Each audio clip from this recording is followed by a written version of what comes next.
Hey guys, welcome back to the second part of my How to Default series on Anubis, where this time I'm gonna show you how to play proper default on the city side. And this video might be a bit longer than usual, but in my opinion, the city side on Anubis is the second hardest to play in all of CS2, second only to Overpass. So to start off, I'm gonna classify a game into two categories. First off, or the first stage, the early game, and the second stage, the late game. And the early game stage is pretty much applicable across all levels of play and will always be the same. And if you're playing in higher levels, you should also be familiar with how to properly approach the late game, since it really isn't that straightforward on Anubis. So let's begin with the two mid players. And for the two mid players, you have pretty much one guy that is contesting bridge and another guy that mainly acts as a support player or is supposed to support him here from doors. And at the start of every round, you pretty much want to throw a deep bridge smoke. This can be done either from city spawn here, and you can like line up a smoke like so, just a jump throw. Or you can also just wing a smoke on the fly, pretty much doesn't matter. The only important thing here is to get control of bridge early and hold on to the bridge control for as long as possible in the early game. You want to give it up in the late game, but this is something I'm gonna cover later on. So with the mid smoke down, you can also toss some additional utility early, like an HE just to the right side or to the left side of the smoke to do some early chip damage on the cities. You can also, if they try to boost over the smoke like I've showed you last time, you can bounce an HE off of this building here, which will deal a decent amount of damage to the guys boosting. Should you be in a scenario where one of the players actually can afford an AWP mid, you don't need smoke, you can just face the angle like so and swap between the left and the right side.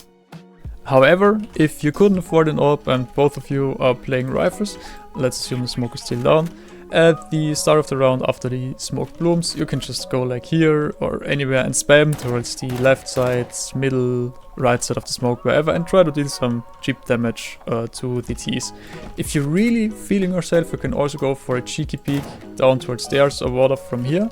But I wouldn't really overplay this card, since, you know, if the Ts get used to it, like to you pushing close towards the window on bridge, they can just counter spray you and it's an easy kill for them, which you really want to avoid, okay? So to round it off, for the early game stage, your main objective is to just hold on to control of bridge, which basically means play 2 rotations of a smoke and then fall back. So basically smoke off bridge twice and try to hold the area, which will run the clock down to approximately, if you play it correctly, around 50 seconds or so. Now, what about a situation where, let's assume the Ts have seen my how to default video on the T set on Anubis and do exactly what I stated there, namely smoke off window and molotov this area. So let's assume the bridge is still smoked from you. Well, the counterplay to this is actually quite simple. You just toss a molotov towards bridge. I mean, this one bounced awkwardly, but you get the idea. And basically deny the Ts the free push up towards this area. Since with the utility piece that the Ts threw, like smoke here and molotov here, if you counter molotov, you see this molotov will fade before this molotov. So this area is no longer, or like the Ts can no longer assume this area to be clear. And then you can just play a cheeky re-aggression. Like usually if the Ts are pushing here, somebody will flash towards the left side and then someone is peeking. So if this flash comes, or you just wait a little while, one of you can get close to doors, like so, and the other guy can just toss a flash over doors, like so approximately, which will blind anything that might be pushing here. You see, I'm rethrowing the flash, boom, full flash. And if you then swing out from here, you get an easy frag. And with this frag, you can then just easily fall back towards camera or the temple area here. And falling back is also an important step you need to do in the later stages of the game, but this is something I'm gonna cover once I've done A side and B side. And with this said, let's go towards the B side. So on B side, you generally want to have one player dedicated towards the B connector / ebox area, and one player playing on B side or towards CT, trying to get information from the B main area.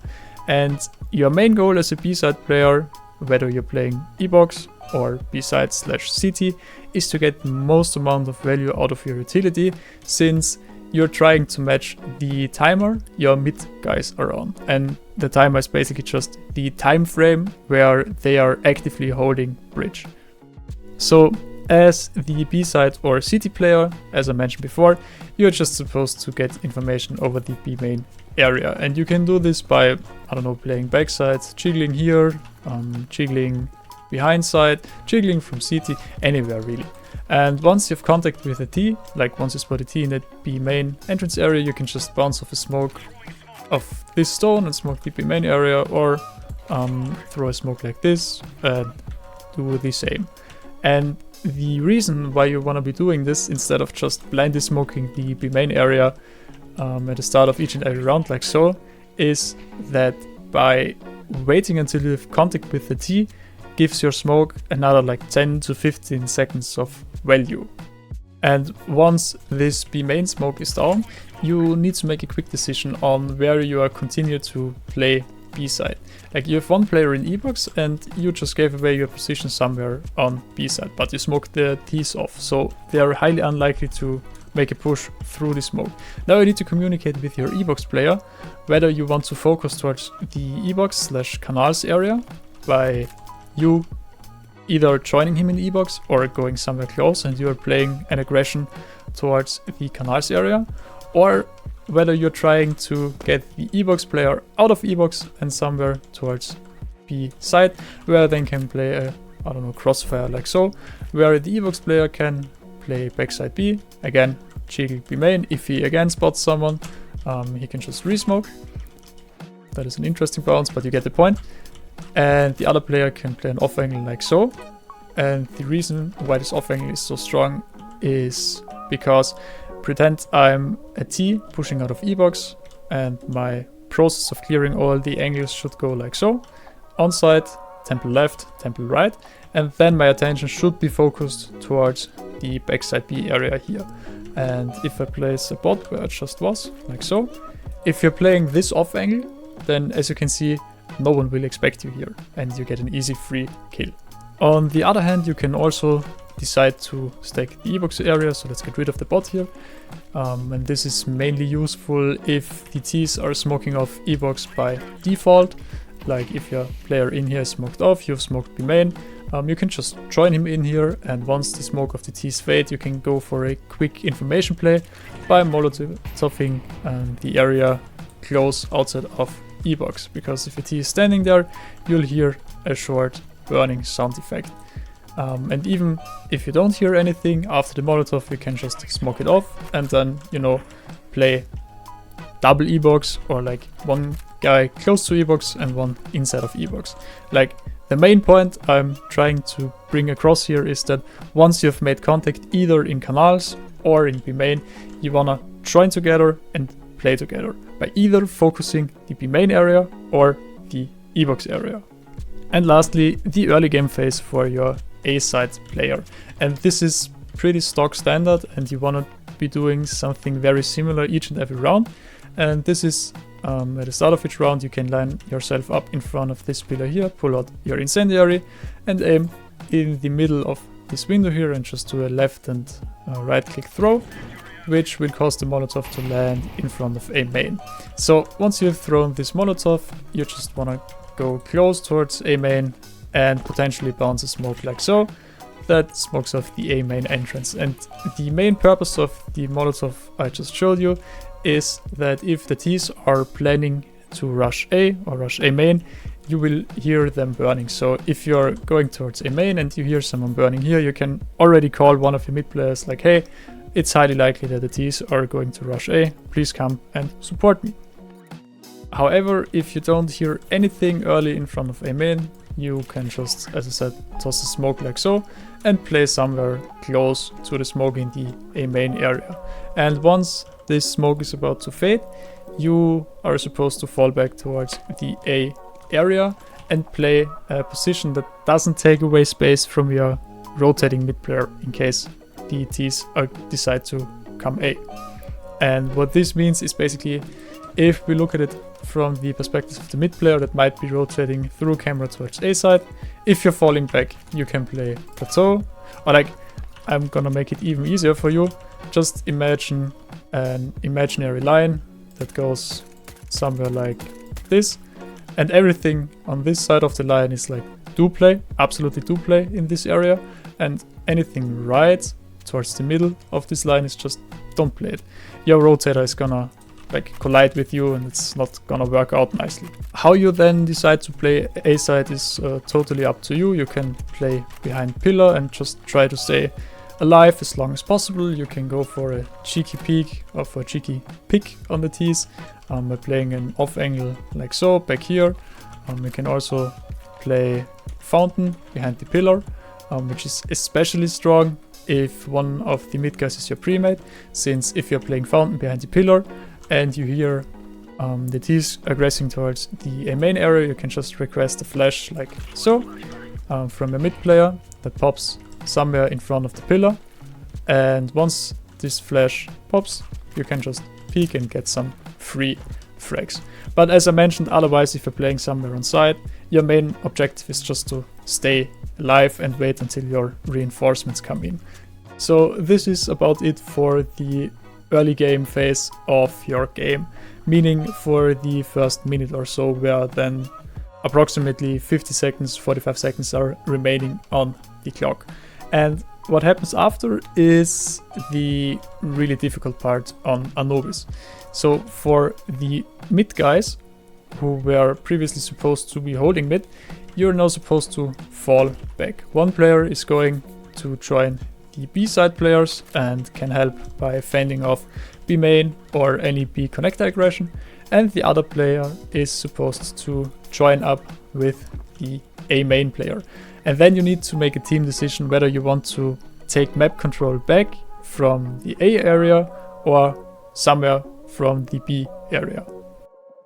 And this basically just means if you decide to take control back over the A main area, one of the A players can get close here, while the other player that just rotated from it is giving a flash like so, or something similar that flashes away everything of A main. You see if there's a T in there, boom, completely blind. And the other player close to A main can just get a cheeky pick.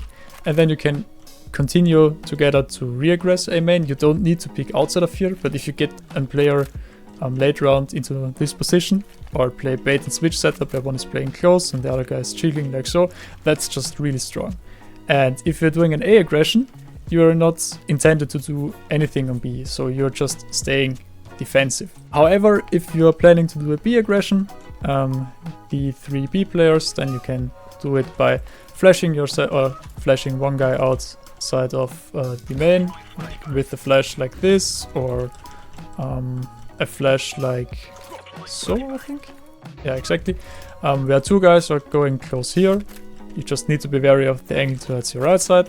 Flash comes, boom, everything here is blind. You get 1 or 2 frags if someone is there, and you've basically secured the round, since if there's like 40 seconds left on the clock and the Ts need to retake control over all of B main and additionally execute the B bomb set, that's just impossible.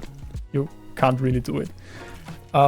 Alternatively, you can also play an aggression towards the canals area, where again 2 guys or 1 guy can get close towards the exit here, and another player that is playing close here can just flash you out like so, and after the flash pops, you again try to go for a peek, or at least try to get the information whether this area is clear or not. Lastly, the one thing that should be worrying you right now is what are we supposed to do about the mid area? Like, if 2 guys are playing on A and 3 guys are playing on B, then logically nothing's happening in mid, right? And this is correct, so you need to adapt. If you are not playing an A aggression, your A player can hold an angle you know, like so, and just jiggle.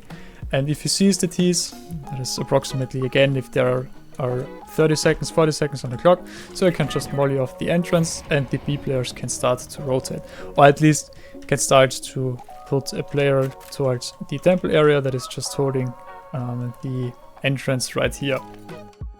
On the other hand, if you're playing an A aggression, there should be a player from the 3 B players that is jiggling this angle here that reveals any aggression towards camera or towards B temple, and then you just need to rotate accordingly. So yeah, I know this was a lot of information, so I'm trying to boil it down in a nutshell. So in a nutshell, 1 player A, 2 players mid, 2 players B. A player, early Molotov A main, listen for steps, no steps, aggress towards A main, steps, call for help from the mid players. The mid players, you want to smoke off bridge twice, hold this area, and then just fall back towards respectively A and B side. On B side, 1 player is playing onside, 1 player is responsible for E-box/B connector, and the onside player tries to gather information from the B main area. Be wary on B side of your utility usage. Don't waste it, it's important. If there's some action happening on B side, communicate with your second B player and make a joint decision whether you want to both play from E-box or if the E-box player will join you on B side. In the later stages of the game, the crucial part of your rotation sets in, where the mid players are going to go A, or like 1 guy is going to help out the A player and 1 guy is helping the 2 B players. Once the rotations are done, you again need to communicate and make a decision where you want to take back map control. This can be either B main or canals/B water, where then 1 of the A players needs to jiggle mid in order to not let any T's slip through. On the other hand, the 2 A players can aggress towards the A main area, which then means 1 of the B players needs to jiggle mid, or like the camera and temple area I just showed you before. And yeah, that's a concise summary of how you're supposed to play city set on Anubis. I hope you could get something useful out of this video, or did at least find it somewhat helpful.